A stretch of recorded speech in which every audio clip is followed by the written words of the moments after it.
প্রতি বছরের ন্যায় এ বছরও শহীদ দিবস ও আন্তর্জাতিক মাতৃভাষা দিবস আগামীকাল অর্থাৎ আজ রাত 12:01 উদযাপিত হতে যাচ্ছে।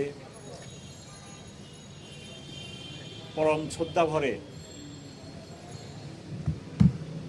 ওরা জাতি এই দিবসটি পালন করবে। ঢাকাতে প্রতি বছরের ন্যায় শহীদ মিনারে একই ধরনের নিরাপত্তা ব্যবস্থা আয়োজন করা হয়েছে। কয়েক স্তরে আমরা নিরাপত্তা ব্যবস্থার আয়োজন করেছি। প্রতিবারের ন্যায় এবারও প্রথমে ভিভিআইপিগণ, পরে ভিআইপি এবং তারপরে জনসাধারণ পুষ্পমাল্য অর্পণ করবেন। আমরা আনুমানিক একটি সময় নির্ধারণ করেছি। রাত্র 12:40 জনসাধারণের জন্য পলাশী প্রান্ত থেকে অর্থাৎ পশ্চিম পাশ থেকে বেদিতে প্রবেশের জন্য উন্মুক্ত করে দেওয়া হবে। আমরা সকলকে অনুরোধ করব, যেনারা রাত্রে আসবেন ওনারা যেন আমাদের অনুরোধে সাড়া দিয়ে রাত্র 12:40 দিকে আসেন। এবং আমি সকলকে অনুরোধ করব, সবাই যেন বেদিতে পুষ্পমাল্য দেওয়ার সময় যথাযথ শৃঙ্খলা মেনে চলেন। কোনো এক সময়ে সাধারণ মানুষের সমাগম এবং প্রবেশ অনেক ভিড় হয়। এই ভিড়ের মধ্যে যেন কোনো দুর্ঘটনা না হয় আমরা তার জন্য সচেতন থাকব।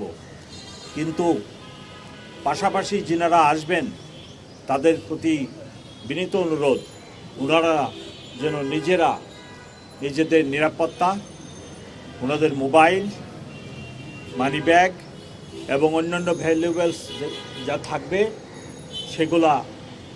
সেগুলার দিকে সতর্ক দৃষ্টি রাখেন। নিরাপত্তা ব্যবস্থা 3-4 স্তরে নেওয়া হয়েছে এবং আজকে সন্ধ্যায় প্রথমে 5টায় এবং পরবর্তীতে রাত্র 8টায়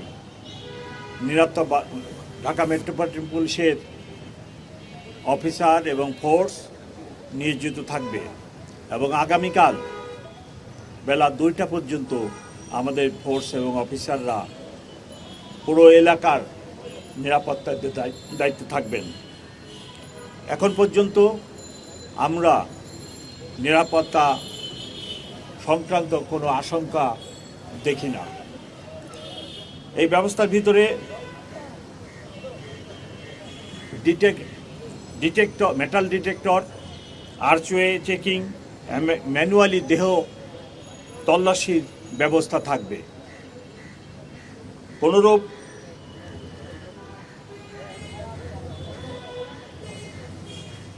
দাহ্য পদার্থ বা বিস্ফোরক বা এরূপ কোনো কিছু যাতে নিয়ে কেউ প্রবেশ করতে না পারে তার জন্য আমাদের ব্যাপক ব্যবস্থা থাকবে। আপনারা জানেন প্রচুর লোক সমাগম হয়, সেই জন্য সবাইকে ধৈর্য ধারণ করতে হবে। সাথে সাথে শহীদ মিনারের চতুর্পাশে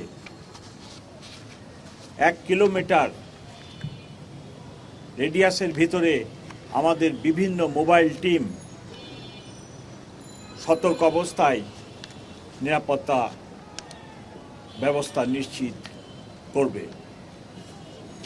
সাথে সাথে এই ব্যবস্থার সাথে ট্রাফিক ব্যবস্থাও সংযুক্ত আছে।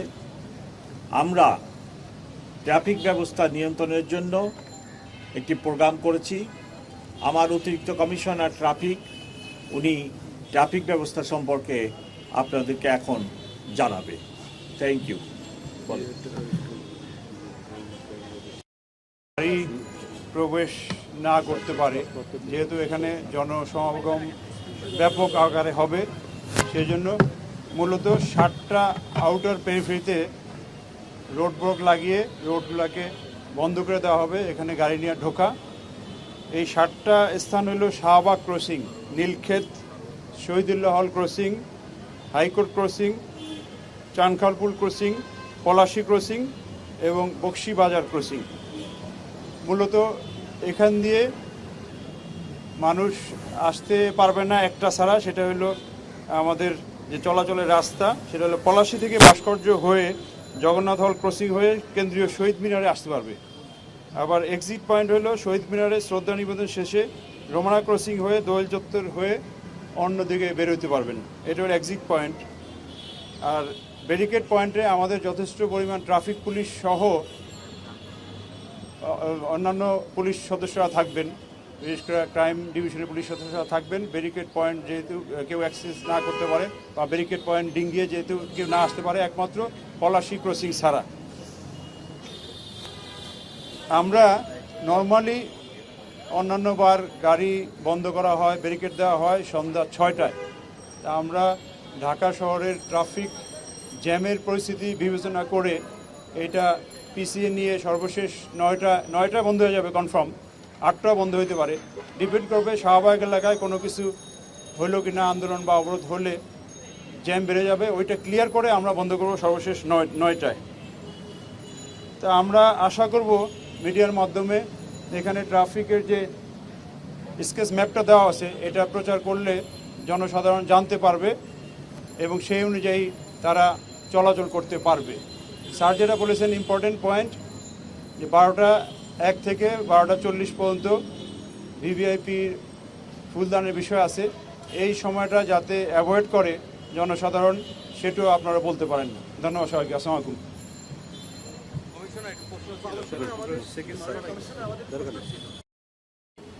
এই প্রোগ্রামটি ঢাকা বিশ্ববিদ্যালয়ে এবং আমরা ওনাদেরকে সাহায্য সহযোগিতা করছি। আমি যতদূর জানি এখানে র্যাবেরও যথেষ্ট ডিপ্লয়মেন্ট থাকবে এবং তারা এবং আমরা উভয়ের সমন্বয় করে সমগ্র নিরাপত্তা ব্যবস্থা সাজিয়েছি। মাননীয় কমিশনার, আপনি নিরাপত্তা আশঙ্কা করছেন না, তবে যেটা দেখছি যে সরকার পতনের পর কারাগার থেকে অনেক জঙ্গি পালিয়ে গেছে, অনেকে জামিনে মুক্ত হয়ে আছে, সাধারণ বড় যেহেতু জমায়েত হবে এখানে, সাধারণ মানুষের মনে কিন্তু একটু হলেও সংখ্যা আছে, সব কিছু মিলে একটু যদি আপনার একটা জিনিস বুঝতে হবে যে যেনারা যে সমস্ত শীর্ষ সন্ত্রাসী জামিনে আছে তাদের এরিয়া অফ ক্রাইম বা এরিয়া অফ অপারেশন এক জিনিস, আর শহীদ মিনারের পুষ্পমাল্য অর্পণ ভিন্ন জিনিস। এখানে তো তাদের কোনো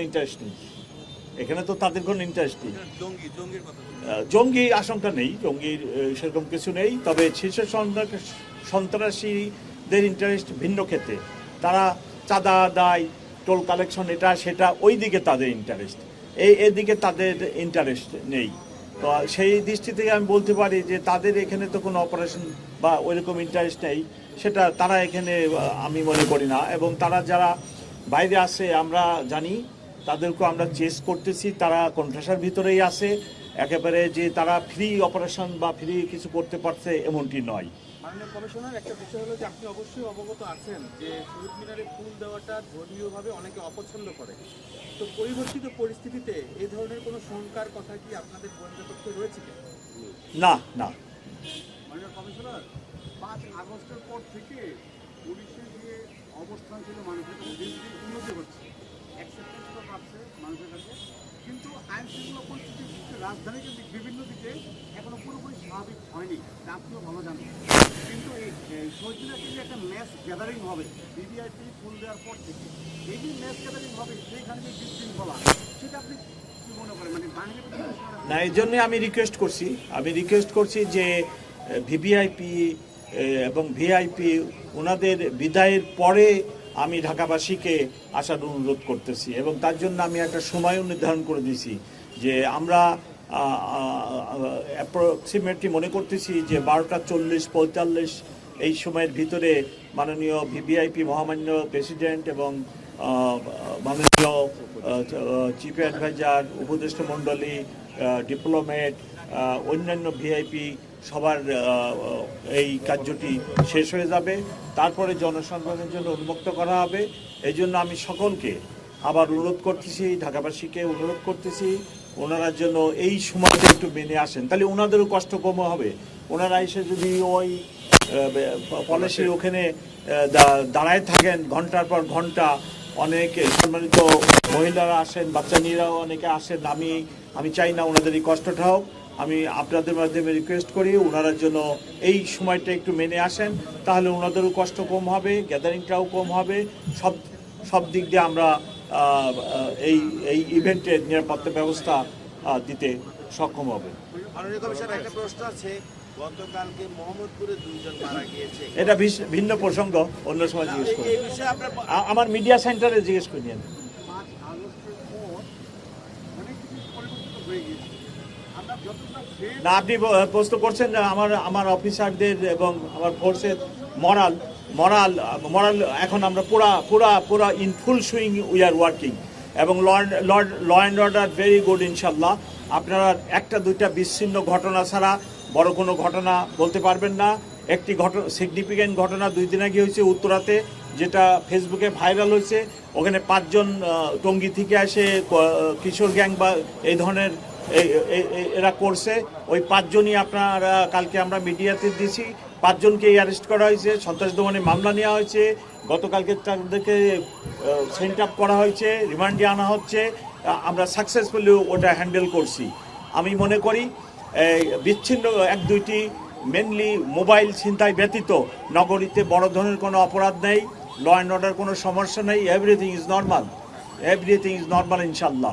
এবং আমার অফিসার ফোর্স সবাই আমরা মনোবল ফিরে পেয়েছি এবং চমৎকারভাবে কাজ করতেছি। Thank you very much.